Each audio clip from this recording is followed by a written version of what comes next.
स्वागत है आपका वी ट्रांसफॉर्म शो में, एक शो जिसमें हम मिलते हैं इन्फ्लुएंसर से, ट्रांसफॉर्मर से, उन लोगों से जिन्होंने अपनी जिंदगी में परिवर्तन लाया, बदलाव लाया और एक मुकाम पे पहुंचे। क्योंकि हम ये मानते हैं कि बदलाव लाने का, परिवर्तन का कोई समय फिक्स नहीं होता, ना आप कभी फास्ट हैं, अहेड हैं, ना आप कभी लेट हैं। तो ये कहानी ऐसी होती है जिससे हम सबको प्रेरणा मिलती है। आज हमारे जो गेस्ट हैं वो है मिस्टर दर्शन पटेल जी। मिस्टर दर्शन पटेल हमारे साथ मेक्सिको से जुड़ेंगे, जो कि फाउंडर हैं द सर्कल ऑफ लेजेंड्स के और टीसीएस कंपनी में काम करते हैं at a very senior level. उनके पास 25 साल का आईटी का एक्सपीरियंस है। वो एक किसान कहते हैं अपने आप को कि वो एक किसान है, एक गार्डनर हैं, एक नेचर लवर हैं और एक बहुत ही फ्रेंडली पर्सन है। द सर्कल ऑफ लेजेंड को बिल्ड करके उन्होंने हजारों लोगों को इस लॉकडाउन में एक साथ लाया, उनको जोड़ा और उनको आगे बढ़ने की एक प्रेरणा दी। वो क्या प्रेरणा है, इसके बारे में हम उन्हीं से पूछेंगे। तो दोस्तों, अपने बीच बुलाते हैं दर्शन पटेल जी को। दर्शन जी, स्वागत है आपका हमारे शो में। नमस्ते Alok ji, and thank you for your initiative, which is also helping lot many people to enlighten and to get motivation from those who are doing the good work in society. तो आपने जैसे बताया हम शो हिंदी में रख रहे, तो मैं भी अभी अनकॉन्शियस हो गया था, बट अभी हिंदी में ही चालू करते हैं। बिल्कुल बिल्कुल। हाँ जी, तो मेरा इंट्रोडक्शन जो आपने बताया कि फार्मर हूँ मैं या तो नेचर लवर हूँ, उससे ज़्यादा मुझे अपने बारे में बताने के लिए कुछ है ही नहीं। मैं एक ही चीज़ बताना चाहता हूँ कि चलो कुछ करते हैं, चलो कुछ जो भी हमारा हैसियत है, जिसके लिए हमें यहाँ भेजा गया है, उसको पहले रियलाइज करते हैं और फिर देने का चालू करते हैं। मीन्स हमें दुनिया को वापस देना है, दुनिया को वापस देना। ये बहुत बढ़िया। इस पे मैं आऊंगा आपसे। सबसे पहले दोस्तों मैं बता दूं कि दर्शन जी से मेरी मुलाकात कैसे हुई। और एक लिंक्डइन नाम का प्लेटफॉर्म है, आप सब जानते होंगे और आजकल बहुत ही पॉपुलर है। तो लिंक्डइन में जब मैं सबसे पहले लगभग 1.5 साल पहले इनसे कनेक्ट हुआ और मैं सर्कल ऑफ लेजेंड्स के ऊपर ही आकर्षित होकर कनेक्ट हुआ। हम जुड़े और हमने बातें की, हमने कुछ प्लान्स बनाए और हमने फिर शुरुआत की एक साथ कुछ कदम चलने की। और उसके बाद दर्शन जी ने काफी बड़ी मुहिम चलाई थी जिसमें हमने साथ में बहुत सारा काम किया। अगर आप मुझे फॉलो कर रहे हैं तो आप सर्कल ऑफ लेजेंड से मुझे कई बार लाइव भी देख चुके होंगे। तो दर्शन जी, हम आएंगे आपके इस वाले पॉइंट पे, पर उसके पहले थोड़ा सा जानना चाहूंगा आपकी स्टार्टिंग की जो स्टोरी थी कि आप ये कैसे आपने शुरू किया और आप कैसे मेक्सिको पहुंचे गुजरात से निकल के। खाली मेक्सिको नहीं, मैं ले लीजिए तो ईस्ट से चालू कर लो, ऑस्ट्रेलिया मेलबर्न से लेके okay, Japan, China, Singapore, Malaysia, Sri Lanka even, and उसके बाद केन्या। तो ये सब कंट्रीज में गया, इंडिया वापस आया और लास्ट में अभी मेक्सिको में पहुंचा हूँ क्योंकि मुझे यूएस का L1A वीजा नहीं मिला। मेरा प्रोजेक्ट था, it's basically work which has led me over that. But the biggest secret which I keep on sharing nowadays on an advice of doctor is, मेरा जो बाइपोलर नाम का एक डिसीज है जी, वो मुझे ये सब जगह ले गया है। ये भगवान की मेहरबानी समझो या तो एक पनिशमेंट समझो जी। बट ये जो डिसीज एक ऐसा डिसीज होता है जो आपको बहुत सारे अप्स एंड डाउन्स देता है। तो जब भी आप पिनिकल ऑफ सक्सेस होते हो, you know, you give up that for a cause, for what you can say, एक अति उत्साही होके आप अपना सब कुछ छोड़ देते हो। तो मेरे केस में जनरली ऐसा हुआ है कि जब जब नेचुरल आपदा आई है तब मैंने अपना बहुत सारा इन्वॉल्वमेंट वो नेचुरल आपदा में किया। जैसे अभी कोविड है, बट कोविड के समय में मुझे ज्यादा नुकसान नहीं हुआ प्रीवियस के कंपैरिजन में। ऐसे आपने जो पूछा है मुझे मेक्सिको में क्यों आप रहे और आए, और मैं इवन वापस भी आना चाहता हूँ मेक्सिको से जी। तो ये जो चीजें है, ये इनर जो छोटी चीज है जो जैसे गांधी जी को साउथ अफ्रीका में लात मारी गई थी, he been kicked out of the train bogie, yeah. तो उनको उनसे किक हुआ। ऐसे मेरा ये जेनेटिक किक है जो भगवान ने मुझे इनर्ट दिया हुआ है, और उसकी वजह से मैं इतने सारे कंट्रीज में गया, वहां सक्सेस ली, और कुछ ना कुछ रीजन हुआ कि मैं वापस आ गया। ओके। इनफैक्ट मैं केनिया में तो vice president of the company बना था, ह्यूज कंपनी का वाइस प्रेसिडेंट। देन 2003 में सुनामी आया, और वो सुनामी की वजह से सुनामी रिलीफ वर्क के लिए been to with Sri Lankan high commissioner. अच्छा। और उनके साथ काम किया, और Sri Lanka, being Indian, staying in Kenya, Sri Lanka के लिए काम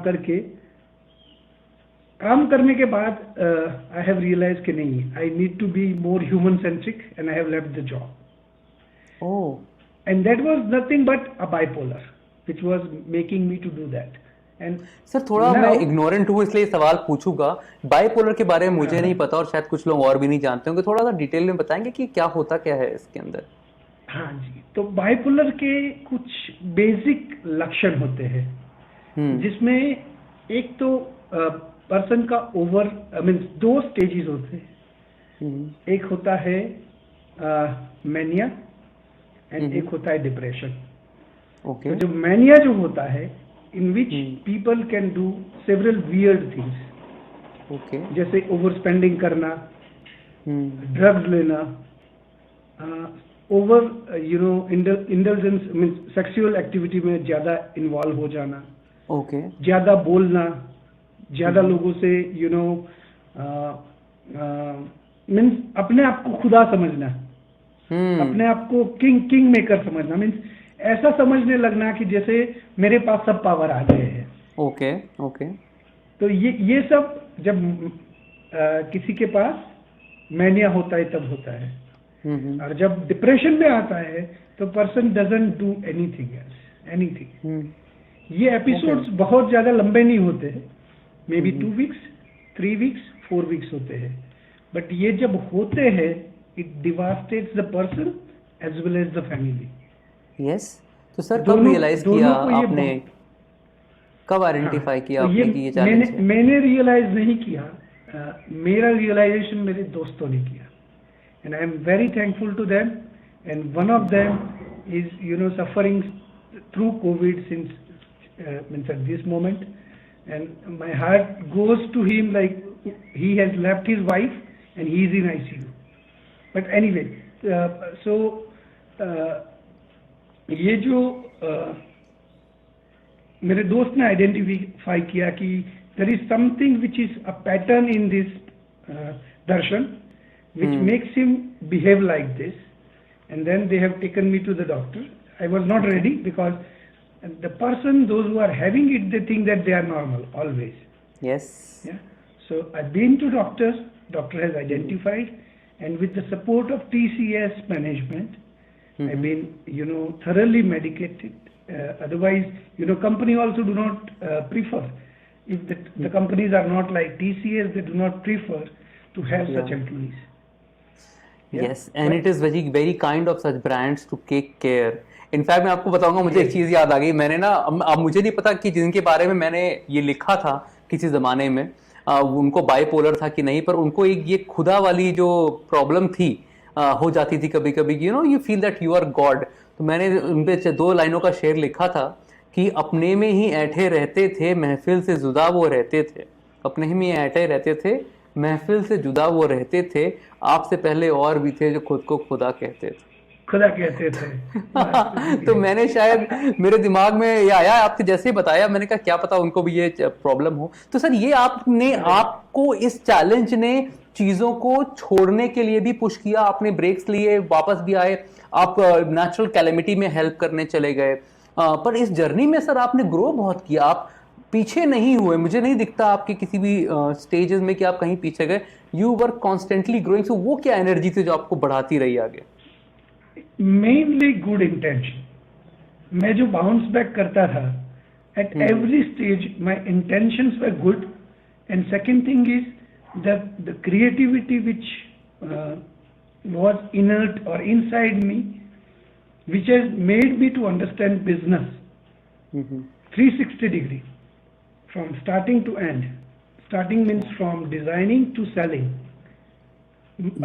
from investing to making money. ये जो processes थी, I was understanding very thoroughly, and that had along with that the technical knowledge. So ये दोनों का जो blend, unique blend जो बना, it has given me that power and that acceptance. Whenever I used to go for interview, I was clearing at the first shot, be it in HP, be it in IBM, or be it in TCS. One shot clearing. And TCS is the only company where I have stayed for 11. This is my 10th year, and I will be coming to 11th year. So बाकी की companies को छोड़ने का यही एक reason था जो मैंने पहले बताया जी। तो आपने जब बताया उसका प्रिसाइज आंसर ये है कि having that inner creativity and the second thing is the clear intent, not having so many enemies. Not having so many enemies means having so a good circle of influence which thinks good about you. Yeah. So, right. Yeah. That's a beautiful thought, and because हमने circle की बात करी है तो आप पूछूंगा कि मैं अपना नेक्स्ट सवाल, मेरे ख्याल से जो एक ट्रांसफॉर्मेशन है वो आपकी ये भी है कि आपने सर्कल ऑफ लेजेंड जैसी कम्युनिटी बनाई। तो सर, सर्कल ऑफ लेजेंड्स बनाने का ख्याल कब आया और इसकी शुरुआत कैसे हुई? हाँ जी, तो इसका ख्याल इनफैक्ट 1996 में आया था मुझे। ओके, जब मैं कॉलेज से बाहर निकला, मैं अपने जूनियर्स को लेके कंपनी बनाया। Juniors were working as an interns and they were developing software or they were learning Java. They have learned Java and they were teaching Java. We have started a company called NetWorld Java Guru in 1996. We were taking small projects, and at that time .com bubble burst was just on the corner. 1997 was the year of the .com bubble burst. So we were growing at a very rapid pace because of that .com things. People were getting trained on Java, getting H1B stamped, and moving to US. So that one was an era when I have started thinking about or coining one word called learning by sharing. And whatever I used to learn, I used to share.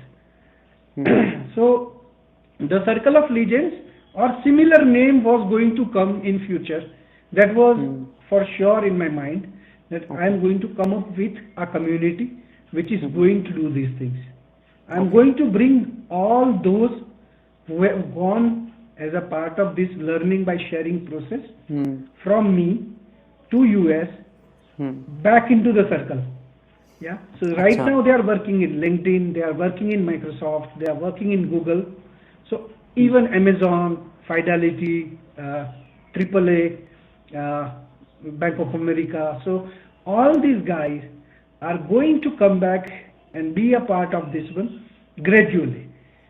Right now they are not, being visible because still they are testing the water. That shall we enter into the water or not? Second thing they are also is in US nobody has time. In US, like we have these 3 days of holidays, and they were waiting for these holidays since almost 2 months. So, so such kind of things was in my mind since beginning, that let us create something in form of a community which can give back to the society, can learn and can share. So this is a brief answer.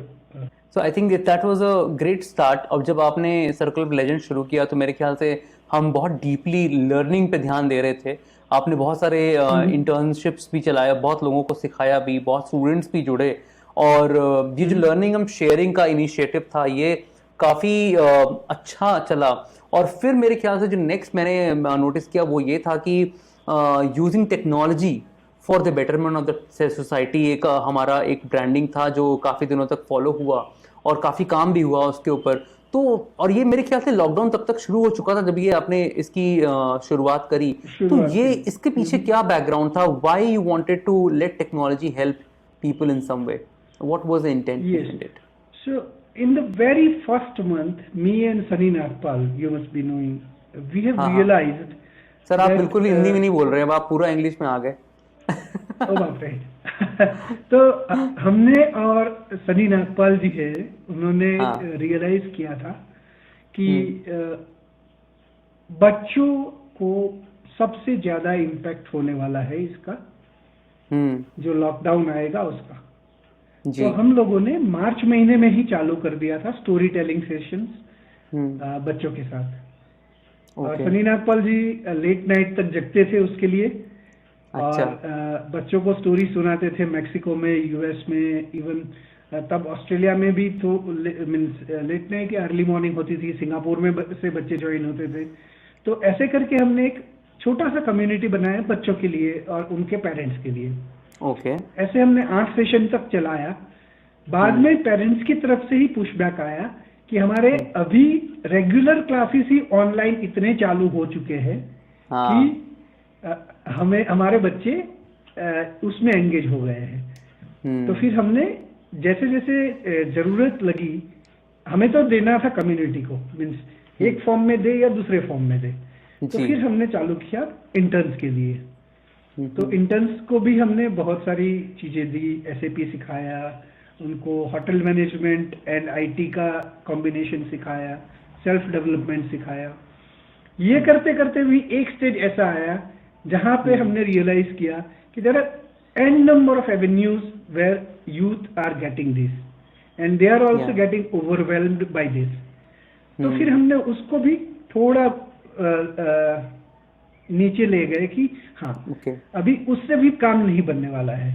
तो उसके बाद में हमने committee बनाई, जो आप भी aware है कि हमने 4 एरिया पे फोकस करने का डिसाइड किया है।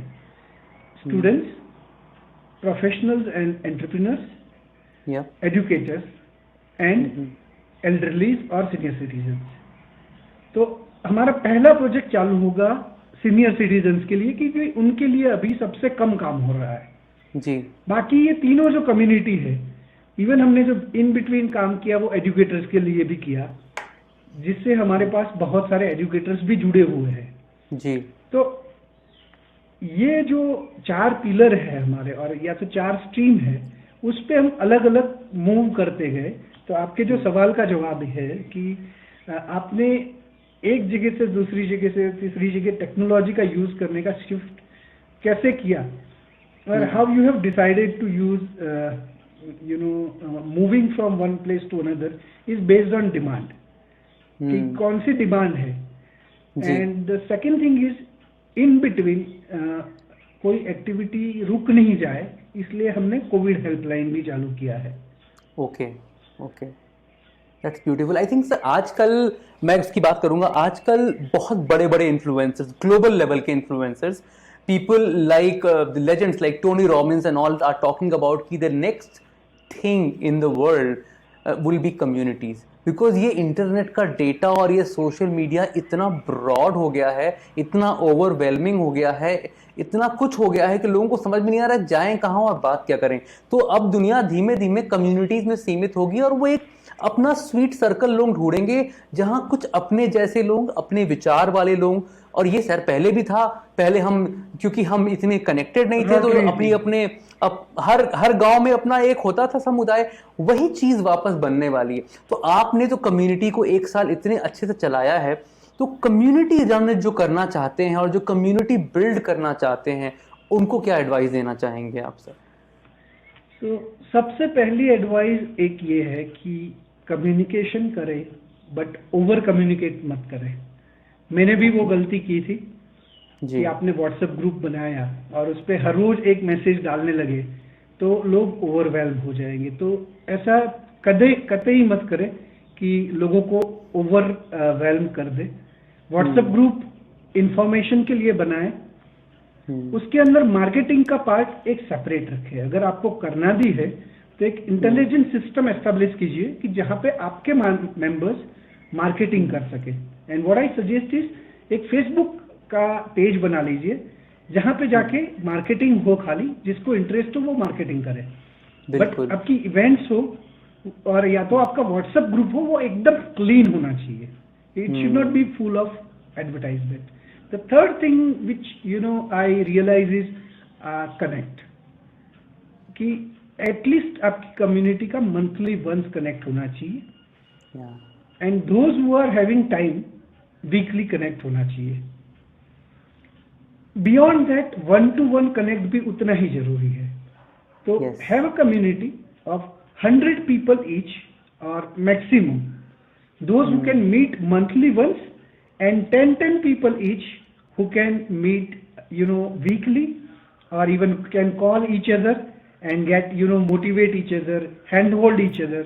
मतलब ये होना चाहिए कम्युनिटी का कि क्लियर बेनिफिट रहना चाहिए कि मैं दूसरे को मदद कर रहा हूँ या तो मुझे मदद मिल रही है।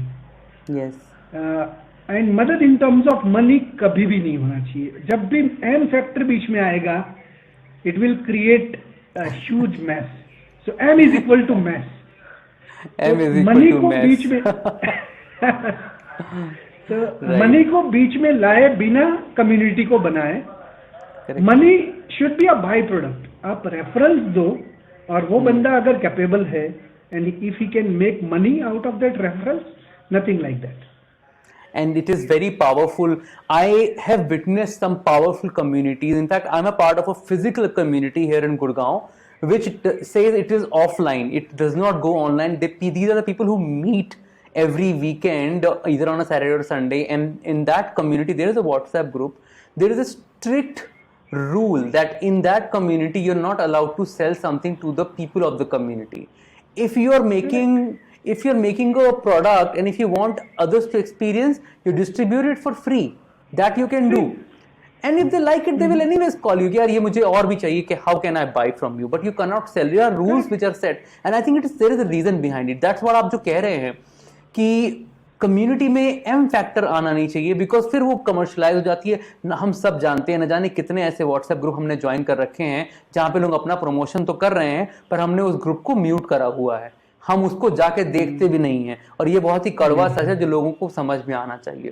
तो बहुत जबरदस्त अब बात बताई सर आपने। आपके पास बहुत कम समय है, मुझे पता है, तो मैं आपसे एक सवाल और पूछना चाहता हूं कि आपने अपना जो नया एक नाम के आगे आपने अपना एक टैग लगाया था, अभी रिसेंटली मैंने नोटिस किया, वो है ह्यूमनाइजिंग रिलेशनशिप। और आपने लास्ट अपने एक सेशन में इसके बारे में कहा भी था कि आपका फोकस अब इस पे रहेगा। तो क्यों और क्या है ये? हाँ जी, तो अभी अब देखते जा रहे हैं कि जो पेंडेमिक आया जी, एंड पोस्ट पेंडेमिक इफेक्ट्स, मैं पेंडेमिक से ही चालू करूंगा, other than that there are so many other things also. जी बिल्कुल। वो हमें इंसान बनाने के लिए प्रेरित करता है। We need to be more human, we need to have humanity, and we need to build relationships based on that। क्योंकि हम में से कोई नहीं जानता है कि कल हो ना हो। ये इतना छोटा सा वायरस कितने लोगों को हवा में उड़ा के ले गया, रियलाइज करा गया, सबको रियलाइज करा गया कि जिंदगी की कितनी अहमियत और कैसे अहमियत जा सकती है। करेक्ट, बिल्कुल। हाँ, तो और इसमें जो रिलेशनशिप्स को तोड़ा है, या तो रिलेशनशिप्स को जो तोड़ मरोड़ के रखा है, स्ट्रेस लेवल्स बढ़े हैं। हमारे जैसे लोग तो बाइपोलर है, हम एक्सेप्ट करते हैं, बट नॉर्मल लोग अनह्यूमन हो गए हैं। हम कभी कभी स्ट्रेस, कभी कभी हाई पे जाते हैं, कभी कभी हमें मैनिया आता है, और वो भी मुझे अभी 5 साल से नहीं आता है। That is also a disclaimer, because I am on medication. उसकी वजह से I am able to control it, but there are very few people, those who are fortunate enough like me, those who have a wife who is much more taking much more care of me than herself। ऐसा बहुत कम families में होता है। तो ये जो messages है, जो मेरे खुद के लर्निंग है, मैं वो दुनिया को बताना चाहता हूँ विद एन एग्जाम्पल्स। ओके, ये भी पॉसिबल है, human to human relationship possible है। मैं और आलोक एक दिल के रिश्ते से जुड़ सकते हैं, एक दूसरे का भला चाह सकते हैं। Correct. So that is unique relationship of thinking good of others. And Alok, what I will lose if I think good of you? Absolutely. Nothing. There is so much power in this line, in this statement. और दर्शन जी, कहीं ना कहीं आपने भले ही इसको अभी कहा है, बट ये आप करते आए हैं. मतलब अगर मैं आप ना हो रूम में और मैं किसी से आपके बारे में बात कर रहा हूं, तो सबसे पहली बात कनेक्शन और रिलेशनशिप की होगी.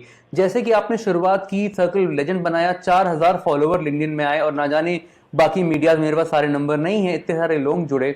आपके खुद पर्सनली 15,000 से ज्यादा फॉलोवर्स हैं लिंक्डइन में.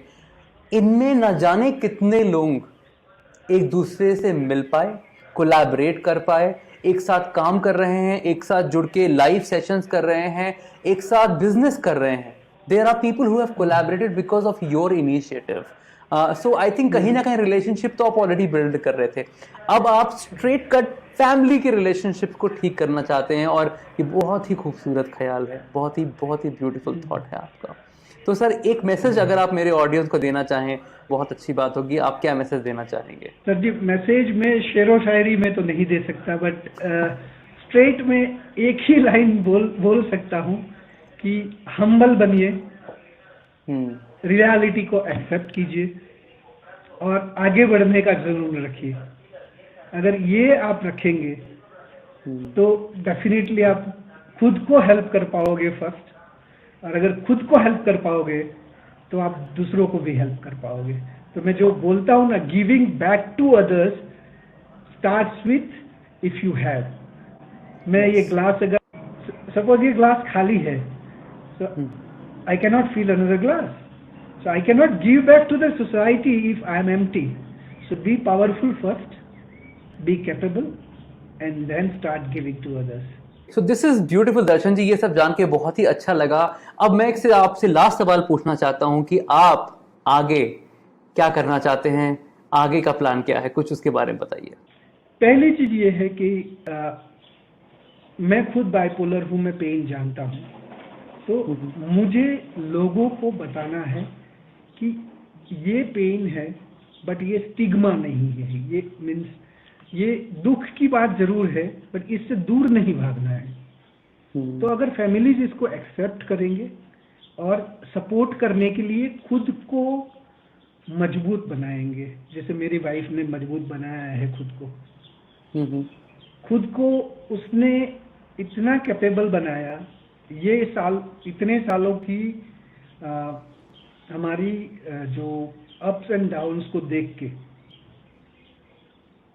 ऐसे ही मैं सब फैमिलीज को मजबूत बनाना चाहता हूं, जिससे फैमिलीज एक तो टूट नहीं जाए या डिवास्टेटेड नहीं हो जाए. अभी न्यूक्लियर फैमिलीज बहुत हो चुके हैं, जिसमें दादा दादी का कोई स्थान नहीं बचा है. जो 28% लोग हैं जो बुजुर्ग हैं, तो उनका जो इन्वॉल्वमेंट करके, जो मैंने जो 4 पिलर्स बताए थे आपको पहले, अगर आपको रिलेट करें तो वो जो लास्ट पिलर है बुजुर्ग, उनका उपयोग करके, उनका टैलेंट का उपयोग करके पूरे फैमिली को एक साथ कैसे ज्वाइन किया जाए. वो पूरा फैमिली उनका भी हो सकता है, या वो बुजुर्ग दूसरे फैमिली को भी हेल्प कर सकते हैं. You know, he can work as a mentor to other family. Wow, beautiful. दूसरे फैमिली के बच्चे को स्टोरीज सुना सकते हैं. तो ये सब जो चीजें हैं, कि क्योंकि ये न्यूक्लियर फैमिलीज जो इंडिया में बढ़ रहे हैं, कहाँ पे दादा दादी होते ही नहीं है, या तो कहाँ दादा दादी के लिए जगह ही नहीं होती है. तो ये सब जो है रिलेशनशिप बेस्ड प्रॉब्लम, उसको एड्रेस करने की बहुत सख्त जरूरत है. और उसके लिए अलग अलग जगह से इन्वॉल्वमेंट होगा लोगों का, और मुझे जरूर विश्वास है कि ये एक कामयाब मुहिम बनेगी. एंड इसीलिए मैं बोलता हूँ, this is a global movement, this is a movement, not a mission. Beautiful Darshan ji. I think बहुत ही खूबसूरत विचार, और हमारे हर जनरेशन को आप जैसे सोचने वाले लोगों की ज़रूरत रहती थी, रहती है और रहती रहेगी. थैंक यू सो मच आज हमारे बीच आने के लिए, और इतनी खूबसूरती से बताने के लिए अपने बारे में. बहुत कुछ जानने को मिला, और आप बहुत इंस्पायर कर रहे हैं हम लोगों को. आपको फॉलो करने के लिए मैं रिक्वेस्ट करूँगा अपने व्यूअर्स से. आप दर्शन जी का मैं लिंक्डइन हैंडल अभी यहाँ पे शेयर करूँगा नीचे, और आप इन्हें फॉलो करें. और सीखें इनसे कि कैसे हम्बल बनना है, कैसे कंट्रीब्यूट करना है और कैसे कम्युनिटी बिल्ड करनी है, बिकॉज दोस्तों भविष्य कम्युनिटीज़ को बिलोंग करता है। थैंक यू सो मच दर्शन जी हमारे साथ जुड़ने के लिए, थैंक्स अ लॉट, आने के लिए धन्यवाद, बहुत बहुत धन्यवाद। बहुत बहुत धन्यवाद जी। करेक्ट। तो दोस्तों देखा आपने कैसे दर्शन जी ने अपने एक लिमिटेशन को अपनी स्ट्रेंथ, अपनी पावर बनाई, अपनी कमजोरी को अपनी हिम्मत बनाई, और आज वो कितने सारे लोगों को एक साथ जोड़ रहे हैं और इस दुनिया के लिए, मानवता के लिए कितना कुछ करना चाह रहे हैं। अगर हम सब भी अपने अंदर ऐसे ही विचार, ऐसे ही पॉजिटिव थॉट्स लेके आएँ, ऐसे ही सबके लिए कुछ करने का जज्बा लेके आएँ, तो दुनिया कितनी खूबसूरत हो जाएगी। तो दोस्तों अगले हफ्ते फिर आऊँगा किसी और इन्फ्लुएंसर के साथ, किसी और ट्रांसफॉर्मर के साथ, फिर से मिलते हैं। तब तक के लिए गुड बाय।